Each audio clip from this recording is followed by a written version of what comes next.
So Barclay and I are out for another walk. We're down in front of the Capitol.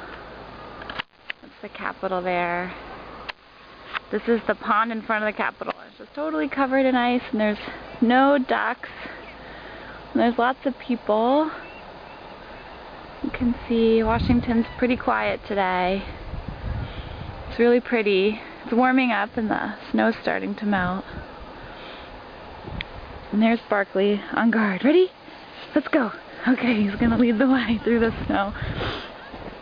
You can see it's like almost as high as he is, and we're walking on the compacted, probably like a foot of compacted snow. We have like 2 feet, over 2 feet of snow here.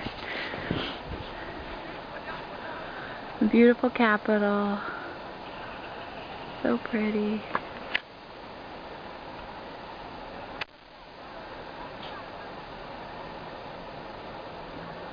Okay, so it's Sunday around noon. I'm signing off now.